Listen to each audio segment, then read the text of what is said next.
Zixilorp slouched in his gelatinous form, oozing slightly over the edges of his anti-grav chair as he stared at the holographic display. His tentacles twitched with a mixture of boredom and anticipation. Another day, another Xeno-history class at the Galactic University of Cultural Exchange. Whoop-de-doo.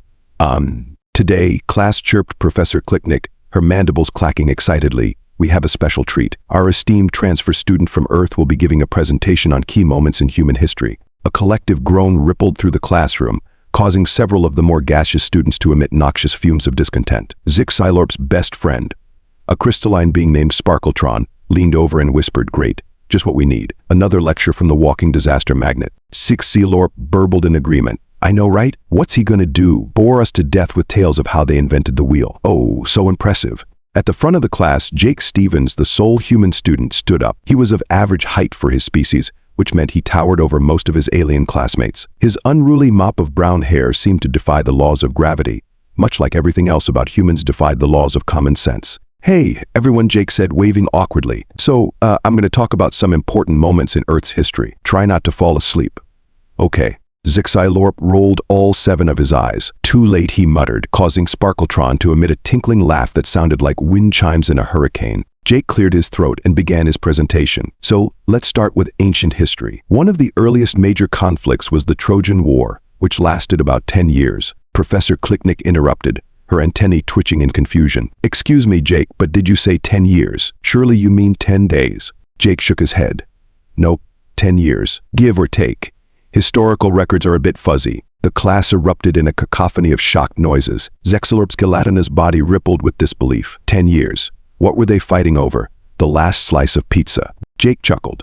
"Actually, it was because some dude named Paris stole another dude's wife. Her name was Helen, and she was supposed to be super hot." Sparkletron's crystalline structure vibrated with confusion. "You're telling me that humans fought for a decade over a female? That's completely idiotic," Zixilorp finished. "Pretty much," Jake agreed with a shrug. "But wait, it gets better. See, the Greeks couldn't breach the walls of Troy, so they built this giant wooden horse and left it outside the city as a gift. The Trojans were like, sweet, free horse, and brought it inside. Then a bunch of Greek soldiers popped out of the horse at night and opened the gates. Troy fell, Helen went home with her husband, and everyone lived happily ever after, except for the Trojans, who were mostly dead." The class sat in stunned silence. Finally, a methane-breathing student in the back raised a tentacle. "But why didn't the Trojans just look inside the horse?" Jake grinned. "Because that would have been the smart thing to do, and where's the fun in that?" Zixilorp's body jiggled with suppressed laughter. "Okay, I'll admit it. That's pretty clever. Stupid, but clever." "Oh, we're just getting started," Jake said, his grin widening. "Let's fast forward a bit to the Middle Ages. Ever heard of the 100 Years' War?" Professor Klicknick's mandibles clicked rapidly. "Surely you don't mean?" "Yup," Jake confirmed. "It lasted 116 years, actually, from 1337 to 1453. The classroom erupted again. Zixilorp's gelatinous form quivered so violently he nearly liquefied completely. Over a century of war. How? Why?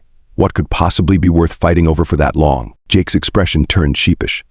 "Well, it was mostly about who got to be the king of France. Oh, and there was this whole thing with a teenage girl leading armies because she said God told her to. She got burned at the stake for her troubles." Sparkletron's crystalline form clouded with confusion. "I'm sorry, but I think my universal translator must be malfunctioning. It sounded like you said a juvenile female led armies because of auditory hallucinations and was then immolated as a reward." "Nope, your translator's working fine," Jake assured her. "That's pretty much what happened.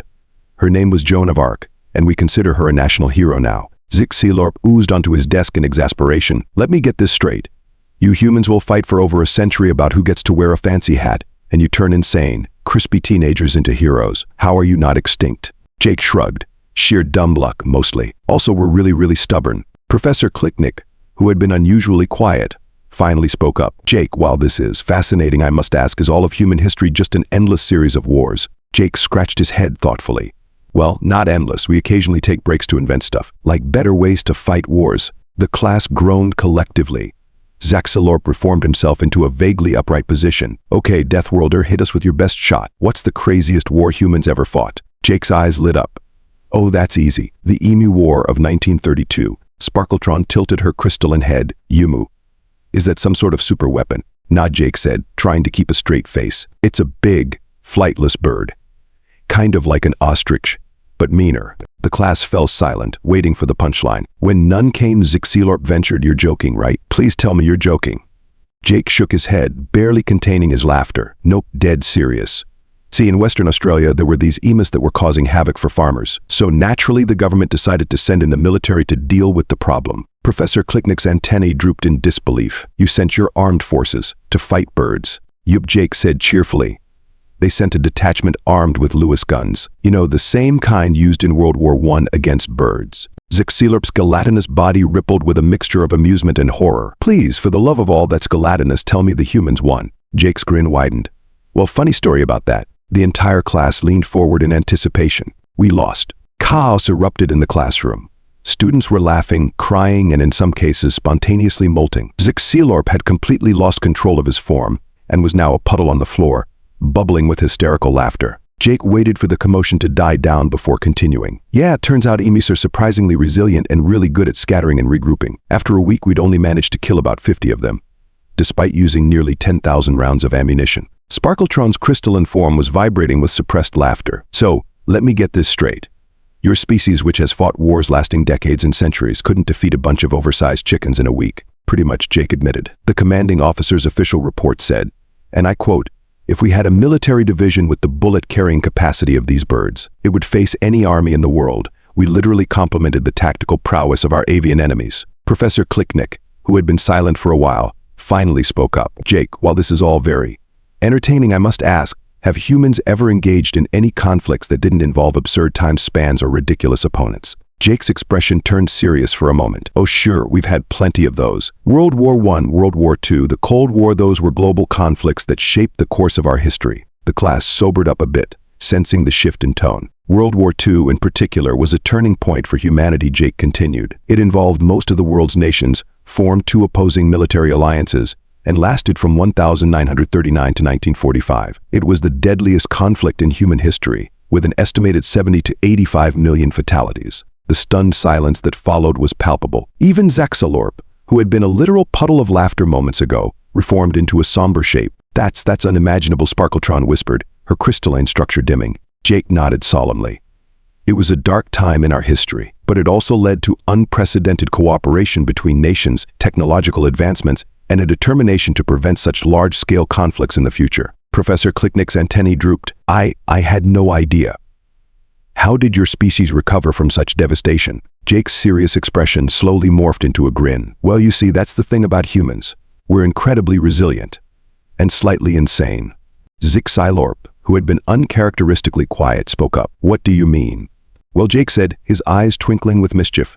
After World War II, we decided the next logical step was to have a war where we didn't actually fight each other directly. The class exchanged confused glances. Enter the Cold War, Jake announced dramatically, a period of geopolitical tension between the United States and the Soviet Union that lasted from 1947 to 1991. Instead of actual combat, we engaged in proxy wars, nuclear arms races, and competitive space exploration. Sparkletron's crystalline form shimmered with confusion. You had a war without fighting. How does that even work?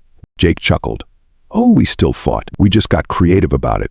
We'd support opposing sides in other countries' conflicts, engage in espionage, and generally try to out-awesome each other on the global stage. Zixilorp, who had finally regained his composure, oozed skepticism. Out-awesome each other. What does that even mean? Well, Jake said, his grin widening, when the Soviets launched the first satellite into space, we Americans decided the only logical response was to put a man on the moon. The class fell silent again, processing this information. Let me get this straight, Professor Klicknick said slowly, her mandibles clicking in disbelief. Your species went from fighting birds to global warfare, to competing about who could fling objects and people furthest into the void of space. Jake nodded enthusiastically.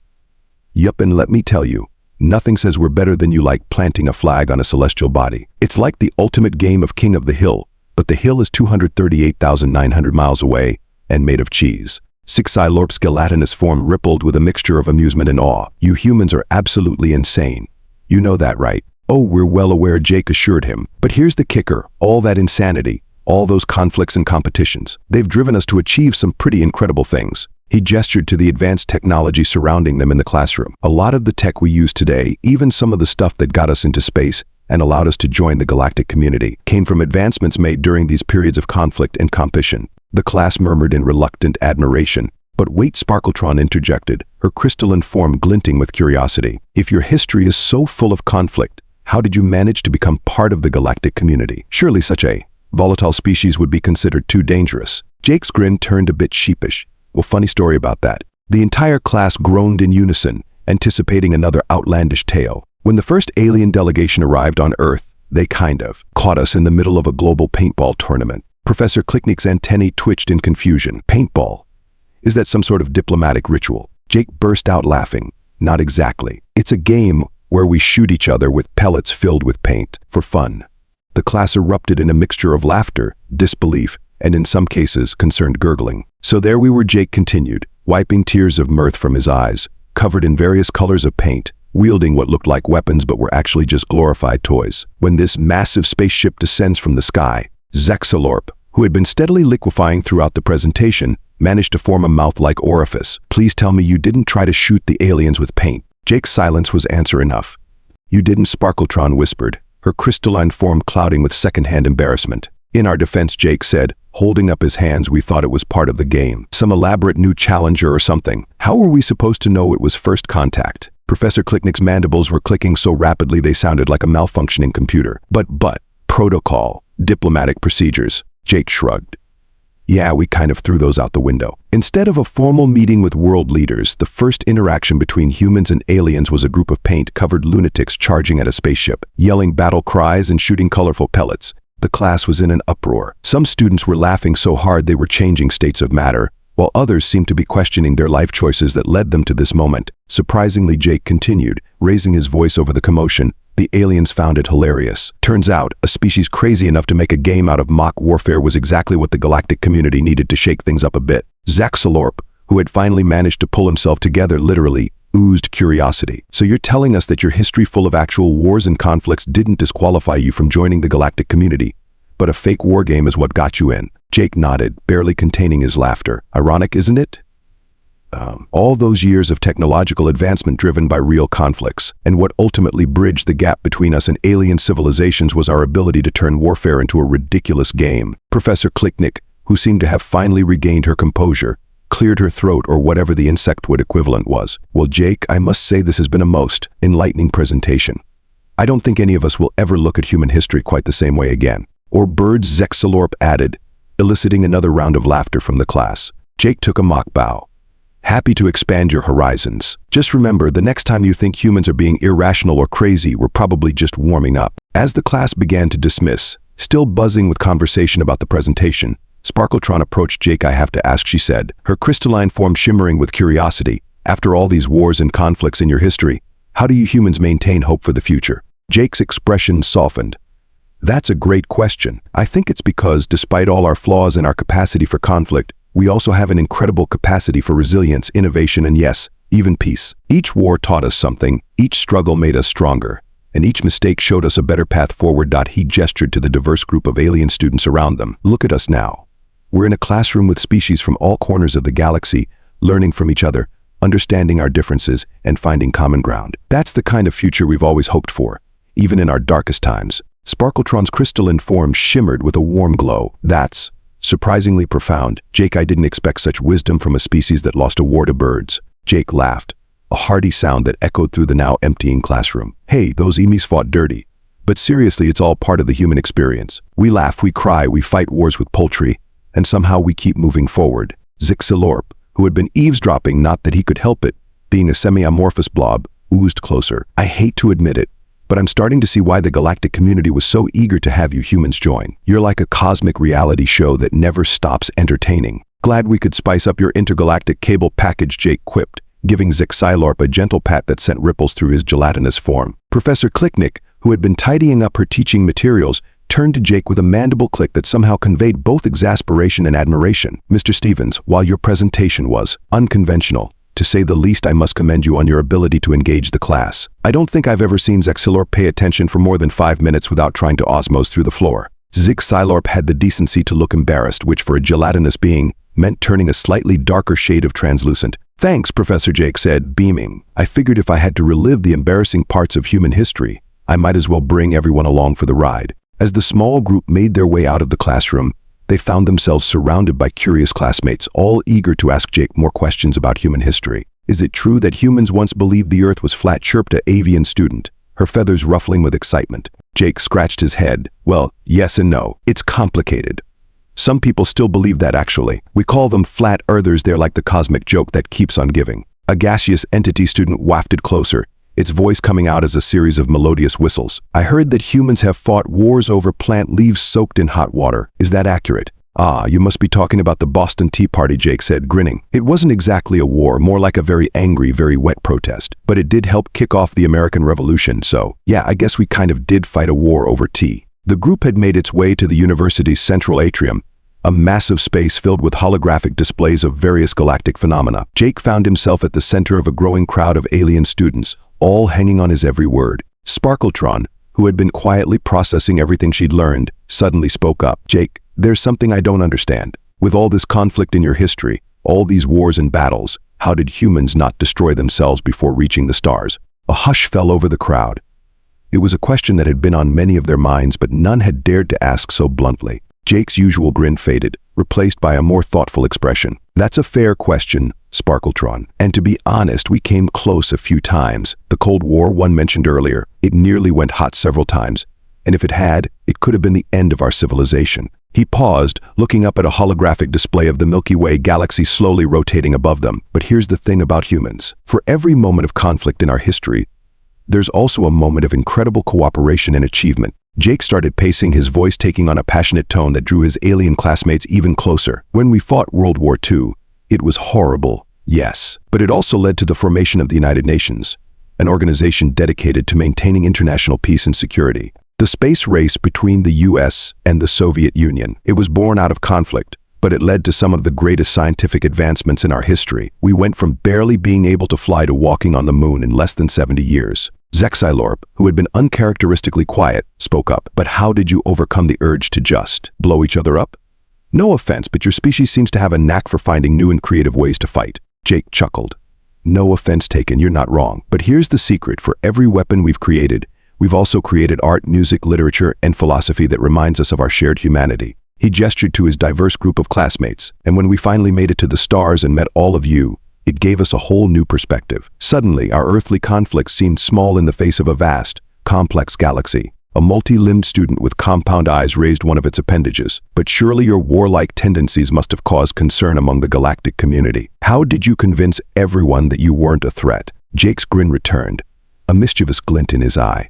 Well, remember that paintball incident I mentioned? The alien students nodded, some emitting sounds that could only be described as extraterrestrial giggles. It turns out our ability to turn warfare into a game, to find humor and joy even in conflict, was something unique in the galaxy. It showed that we had the capacity to channel our more aggressive tendencies into harmless fun. He continued, his voice taking on a more serious tone. But more than that, I think what really convinced the galactic community to give us a chance was our potential. Yes, we have a history of conflict, but we also have a history of overcoming seemingly impossible odds. Jake started counting off on his fingers. We've cured diseases that once decimated our population. We've built cities in inhospitable deserts and frozen tundras. We've created works of art and music that can move beings across species lines to tears. Sparkletron's crystalline form was glowing brightly now, reflecting the passion in Jake's words. So you're saying that it's not despite your conflicts, but because of them, that humans have achieved so much? Jake nodded enthusiastically.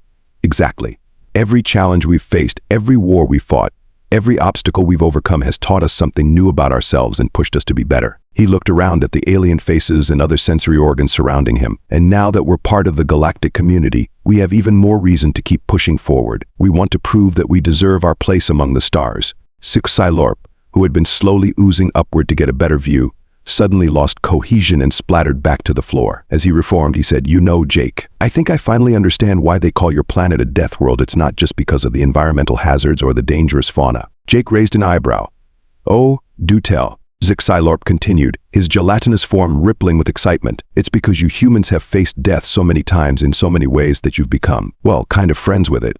You don't fear it like most species do. You challenge it, mock it, even turn it into games. It's terrifying and impressive at the same time." The other alien students murmured in agreement, looking at Jake with a mixture of awe and newfound respect. Jake rubbed the back of his neck, looking slightly embarrassed. "Well, when you put it like that, it does sound pretty badass. But trust me, we're not fearless super beings or anything. We just adapt. It's what we do." Professor Klicknick, who had been quietly observing the impromptu lecture, finally spoke up. "I believe, Mr. Stevens, that you've given us all a valuable lesson today, one that goes far beyond the scope of our xeno-history class." Jake turned to her, curious. "How so, Professor?" The insectoid teacher's antennae twitched thoughtfully. "You've shown us that history isn't just a series of events to be memorized. It's a complex tapestry of triumphs and failures, of conflicts and resolutions, that shape a species' journey through time." She gestured to the holographic galaxy above them, "and in doing so you've reminded us why the Galactic University of Cultural Exchange exists in the first place. It's not just to learn about each other's pasts, but to understand how those pasts inform our shared future." The alien students buzzed, chirped, and burbled in agreement. Even Zixilor managed to form a shape that vaguely resembled a thumbs up. Jake felt a warm glow of pride. He'd come to this class expecting to give a dry presentation on human history. Instead, he'd sparked a galaxy-spanning discussion on the nature of progress, conflict, and the indomitable spirit of sentient beings. As the group began to disperse, heading off to their next classes or to ponder the existential questions Jake's presentation had raised, Sparkletron lingered behind. "Hey Jake," she said, her crystalline form shimmering with what he had come to recognize as nervousness. "I was wondering, would you like to join me for some nutrient consumption later? I'd love to hear more about human history, particularly this music you mentioned. It sounds fascinating." Jake grinned. "I'd be delighted, Sparkletron. But fair warning, once I start talking about human music, I might not stop. We've got everything from classical symphonies to death metal. And trust me, both are equally important to understanding the human psyche." As they walked off together, Jake couldn't help but feel a sense of accomplishment. He'd come to the Galactic University of Cultural Exchange to learn about other species, but today, he'd taught his alien classmates something valuable about humanity. And who knows?